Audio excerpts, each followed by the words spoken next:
Well, it's been a little bit of time since we've done a shoot. Not so much for you. We've been airing here throughout the summer, about every 2 weeks, and today is no different.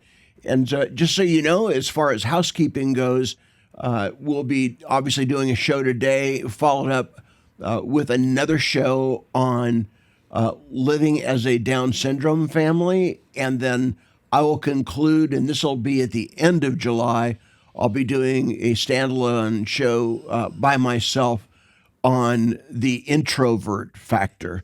And I won't say anything more than that, but I live with an introvert. I think they are one of the most misunderstood personality types that walk the planet, and I want to address that and demystify it. But welcome to Open Door. I am Bill Loeffler, and here we are again. This morning I have another friend. I do have more than one, and this is Jeff Arp. Jeff works with the Living Free ministry, housed in Chattanooga. It's a worldwide ministry, and I'm going to have him say more about that in a minute. But the reason that I'm having him on here today is it ties in with my book that's been released, and I'm told by the publisher that it'll be with Barnes & Noble by mid-July nationwide. And so when that book was released, myself and the president of Living Free, Greg Keelan, we led essentially it was a pilot group for about 10 weeks on the book, Resilient Tools for Getting Up After Life Knocks You Down. And when we did that, then he wrote a draft curriculum for that. And then I came back and edited that. And Jeff's going to say more about that in a minute. But before we get too deeply into the weeds, Jeff, welcome this morning to the Open Door podcast. Thank you very much. It's an honor to be here. Yeah. Have you ever done a podcast before? I have, but it's great to be on a podcast you actually like listening to. Okay. So, well, again, some people are going to be viewing this as video, and other people, I know, I'm thinking about somebody that you and I know, Tommy Wilson, when he's walking in the morning, he's listening to a podcast. So, Tommy, if you're spying this morning, welcome to you in Mississippi as well. But Jeff, tell our audience, who's Jeff Arp, and how do you rock and roll? I mean, if you want to say something about the Kansas City Royals, feel free. But who are you? Yeah, it is peak baseball season, and we love that. But I grew up, obviously, because I keep growing. But I was born in an early age, and Jeez, that's bad. And so was raised in Iowa by first generation believers and farming family, and so great work ethic, hardworking people, and my great-grandparents immigrated to America, and they started with nothing, and literally scratched a living out of the earth, and ups and downs through the Depression. And so when I was born, my parents were on the verge of divorce, and they found Jesus Christ as their Lord and Savior. And so by the time I came along, they were loving Jesus and living for Him, and I was raised in that environment. And so I'm very, very thankful for that, and felt called into the ministry at an early age, graduated early from high school, went to Bible college, graduated early from Bible college, and I was in full-time ministry at 20 years old. Married my wife. We met when we were 5 years old in Sunday school. Oh my goodness. Proposed when we were 6, but she turned me down. But I was resilient. There you go. And I kept asking her every year until at 18 she said yes. And so we got married at 19, and it'll be 40 years this December that we've been married, have 2 kids, and have a granddaughter and a grandson on the way. So life's been very good. Wow. So I'm hearing that word early. Things came early, except for the yes from your from your wife. Had to learn patience. Yeah, oh yeah. So when I think about Iowa and my great grandparents immigrated Okay. from Europe and on both sides, and Yes. I understand that aspect of work ethic. Yeah. And when you say Iowa, I think of farming. Yeah. And boy, the scriptures are just rich with horticultural imagery. So just because we plant a seed does not necessarily mean that plants are going to come up, much less harvest. Yeah. And I think the same is true when in ministry and counseling and a variety of things that to quote you need to be patient in many respects. Yes, that's true. So let's segue just a little bit. So you talked about call to ministry and being involved in ministry, but now you're involved in a very specific vineyard of ministry. So tell the viewing audience about what Living Free, housed in Chattanooga, but with an international reach. What do you do? Yes. Thank you for the opportunity. Again, it's great to be here. So Living Free is a ministry, like you said, started here in Chattanooga, Tennessee. It began when our founder was contacted by a local pastor. Dr. Jimmy Lee was helping. He was chairman of the board and helped start the Teen Challenge Center in Chattanooga. If I don't have all my details perfect, I know there are people listening that lived those details. Yes. But he was a part of the founding of Teen Challenge, and there was a pastor that reached out to him and said, I have people in my congregation who are struggling with things in their life that they don't necessarily need Teen Challenge, or if they do, they're not going to go to a year-long residential program. Can you equip our church people to help people in our congregation that are struggling that either can't or won't go to Teen Challenge? And so he started that Bible study, and out of that Bible study, Living Free became what it is today. So how many years ago would you say the origin of the Jimmy Lee vision, how many years ago was that? 35. Yeah. So I asked that question intentionally because, here is a pastor 35 years ago who recognizes that there's need in the local congregation, people struggling with stuff. And if that was true 35 years ago, just put a pause on that. Here we are in 2023. Put that need on steroids. Yeah. And it's epidemic, today. It's so true. And I pastored for a number of years. When I was growing up, we often had Teen Challenge guys in our home. We'd have Teen Challenge guys come to our church when I was a kid. That was always my favorite service. And that really gave me a desire to see transformation. And so when I went into ministry, one of the things that I measure success is seeing lives transformed and measuring Absolutely. that transformation.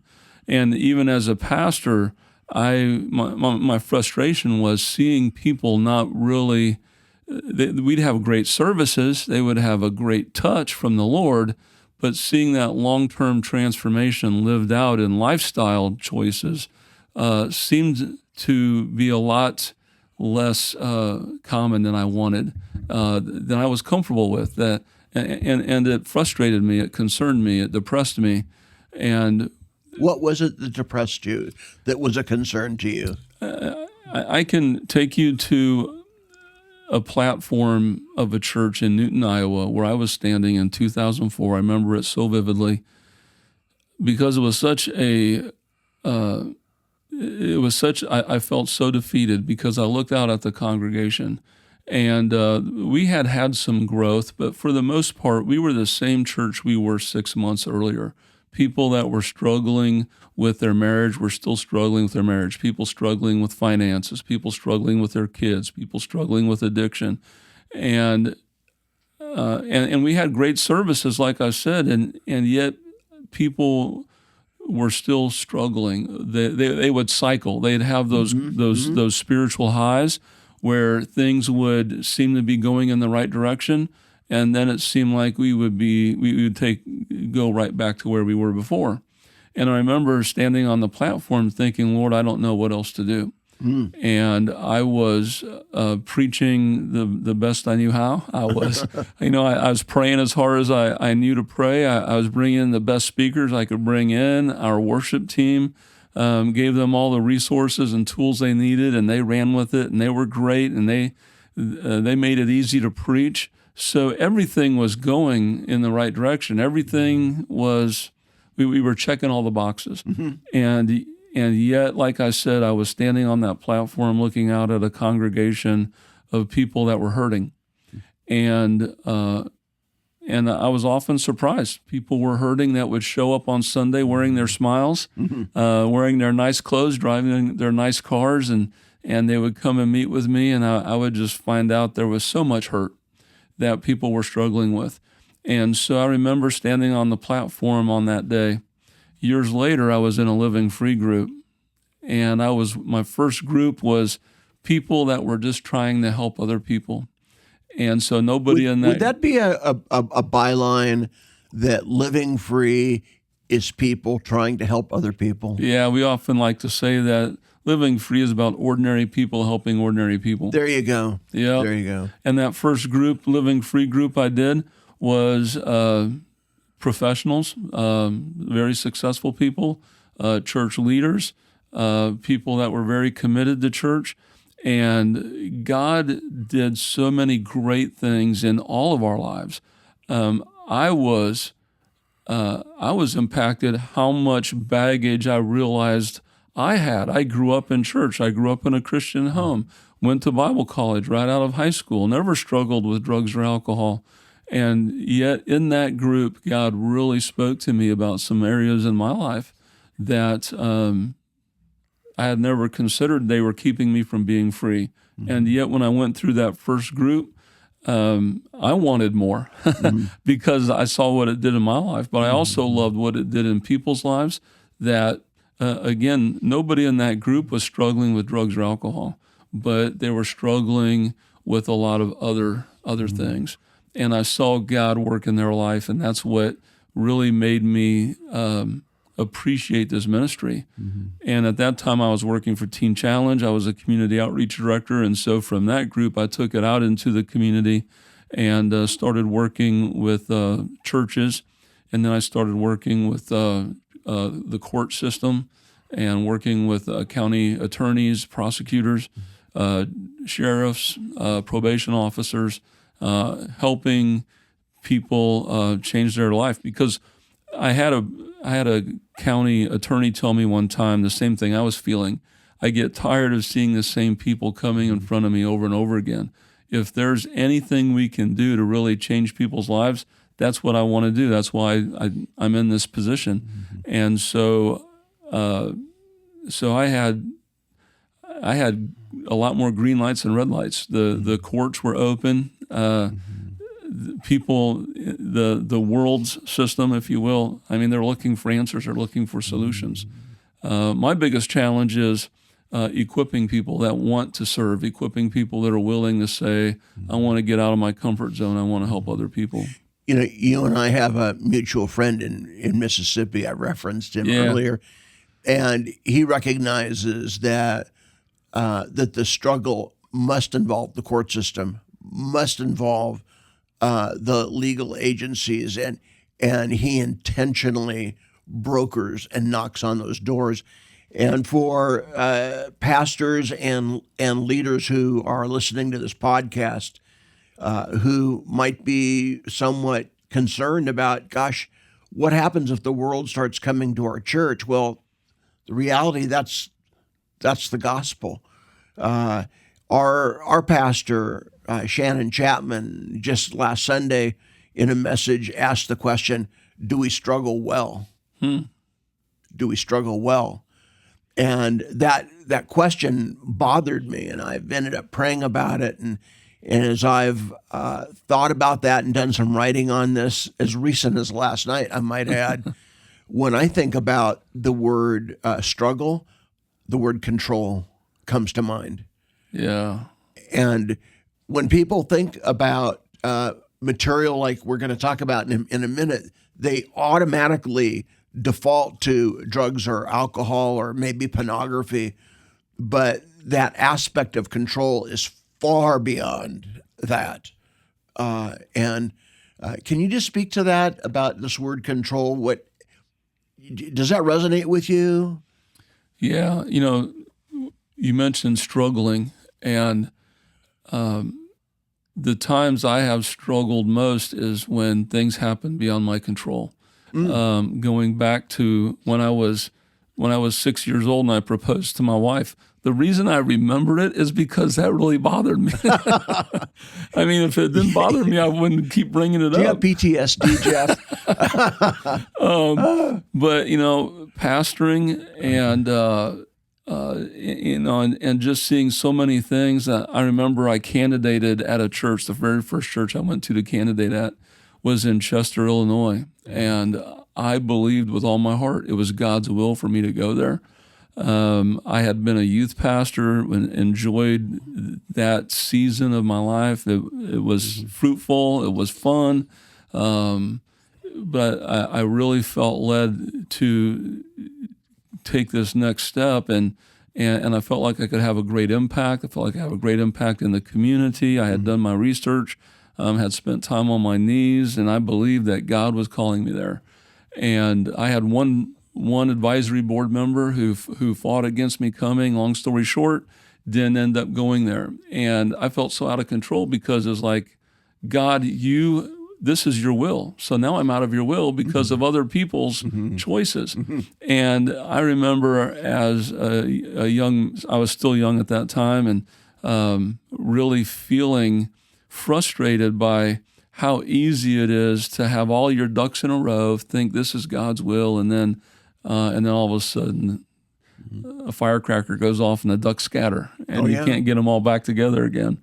And so that sense of control, and there have been other times when my children have been ill, and almost every family has probably struggled with some form of illness, whether it's cancer, whether it's some other disease or struggle. So those seasons are very hard because it makes us feel like we're helpless.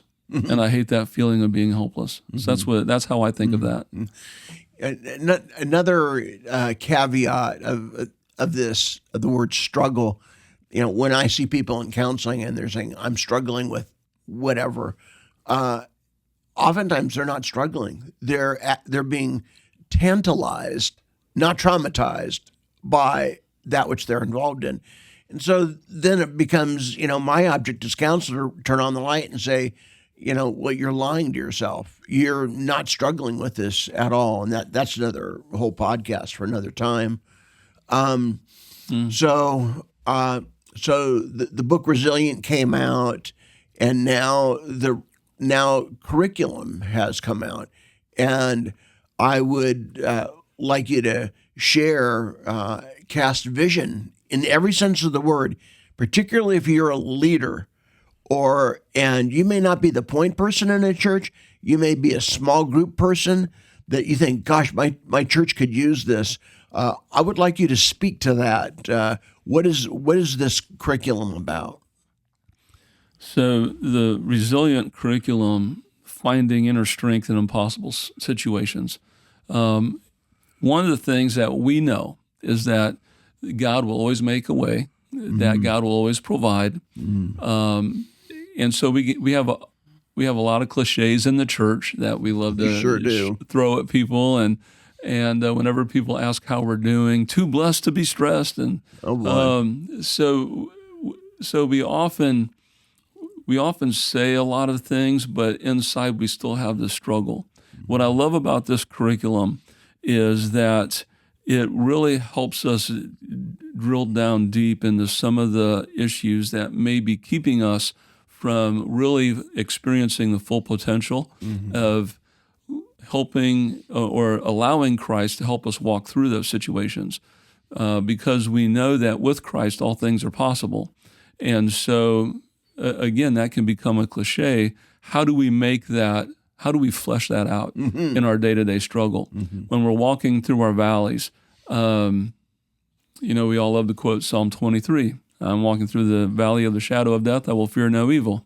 But I can quote that, but there's still a part of me that's a little bit fearful. And how we allow that fear, that uncertainty to affect us can a lot of times detour the best route that God wants us to go on the journey as we follow Him. And so I love the way the curriculum helps us identify a lot of those reasons why we may self-sabotage or why we may struggle or why we may falter on the journey. And so it really does help us process that. I'd like you to imagine that you're talking with let's say a pastor of a church who knows that he has people in his church that are struggling with a variety of things. If they don't know that, then they need counsel themselves. But I would like you to imagine that you're talking with such a leader and you're going to tell them, not sell them, but cast a vision for them on what the resiliency curriculum can help support his ministry with. Sure. And as I'm not a pastor currently, but a lot of people call me for spiritual insight. Sure. And just today, as I was driving here, I was talking to a friend who leads a ministry in Florida, and he often calls me for counsel. How do I handle this situation or that situation? Sure. And I was using insights from the book. In this curriculum, we talk about right brain versus left brain and how that influences our perspective and our focus. And so he was dealing with other leaders that, and so he was just navigating some of those tensions that leaders have to go through in doing our job. And so I was just asking questions about the other leaders that he's working with. And as he was answering those questions, I was pulling insights from the book on, well, this is why this person's reacting this way or that way. And what I love about this resource is that it is simple enough that ordinary people can use it and can begin to apply it. So you don't have to be a pastor. You don't have to be a counselor. Exactly. You're just being how did you say, just ordinary people, caring for ordinary people. Yeah. And just if you haven't picked up on this, the actual curriculum, it's how many weeks is it total? 10 weeks. Yeah. So it's a 10-week experience, and it's based upon the book that I wrote. So essentially, a person can have the book and the curriculum and be helped by it. I've been asked the question, do I need to have the book? My short answer is no, but you're greatly helped if you have that as a supplemental seed, if you will. Yeah, I really enjoy both. I think they complement each other. There's a lot of overlap, but it's all relevant. And so even where it overlaps, it just takes you in different directions and really helps you gain a bigger perspective. So as you know, I have a clock in front of me. Yes, and it's flashing red. I'm glad that's your job. I need counsel, Jeff. So, but I would like you to take maybe 90 seconds and say what you understand about culture today, the world in which we live, and how the curriculum, this tool, can speak to that. Sure. I think that there are so many things to navigate. You have economics, you have politics, you have relationships, And so there are so many things that are creating stress in people's lives. And so I think having a resource that helps you strengthen the foundation on which you're trying to build your life is a tremendous asset in today's culture. And we have a lot of influence. The world has a lot of influence on our kids and youth, and that's really a big burden on my heart. And so I think that having healthy adults in their life is very, very powerful. And one of the things that we've talked about is how do we get this curriculum into even children and youth? And I think that's a big part, a big need because of our culture. But we got to get adults healthy. We need to get parents healthy. We need to get churches healthy. Because that's going to create a greenhouse where children and youth can be raised. And so I think our culture needs a healthy church, healthy families, healthy moms and dads, and healthy adults. And that's why I'm so passionate about this ministry, because I think we're doing that. And so how can an individual, not necessarily a pastor, but somebody who's listening to the podcast today, they're kind of going, well, this sounds more than interesting to me. How can I learn more about that? Sure. Our website's real easy to remember. If you remember Living Free, just go to livingfree.org, livingfree.org. That gets you to our website. We have a lot of information and references. There's an 800 number that anybody can call. You can reach out. I would love to visit with anybody that's interested. Be happy to have you reach out to me by email, which is jeff.arp, that's jeff.arp@livingfree.org. So would love to just communicate with people about Living Free and how we can help them. I know that, Jeff is vice president with Living Free, and I actually serve as an auxiliary council person to the president. And I know that he is in the field a lot, just having this conversation.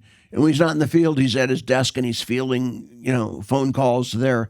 So, one of the things that I appreciate about Living Free is the hands-on intimacy that's involved. And so it may take a day or two to get a response back, but you will get a response. We live in a culture today with many challenges, for sure, and to not acknowledge that would be foolish. I want to come back to this word control, and I'm just last night as I was rewriting some material, actually that I'm going to present tomorrow night. I think that everybody has an area in their life that they, quite frankly, don't want to let go of. And, it could be food. It could be economics, funding, could be a variety of things. And so I think the question to ask is, if there is an area or areas in my life that I know that where Jesus is not Lord, he may be Savior, but he's not Lord. That's key. I think that this material could be helpful. So, Amen. Jeff, I can't believe the time has just disappeared on us. But it's been fun. Yeah, oh yeah, and maybe we need to do it again sometime. Yeah, or get Greg Keelan in here. We didn't talk enough about baseball either. Yeah, incredible. This is going to show the geography. But last night, Tennessee Vols won it all in the College World Series. Woohoo! There you go. So this is as close to orange as I could get today, and somewhat Hawaiian. Anyway, hey, thanks for listening to the podcast today, and we'll be back in another couple weeks with another couple shows, and I'll be taking the month of August off essentially to write and research. So hope you're having a great summer, and God bless you, and thanks for dialing into Open Door.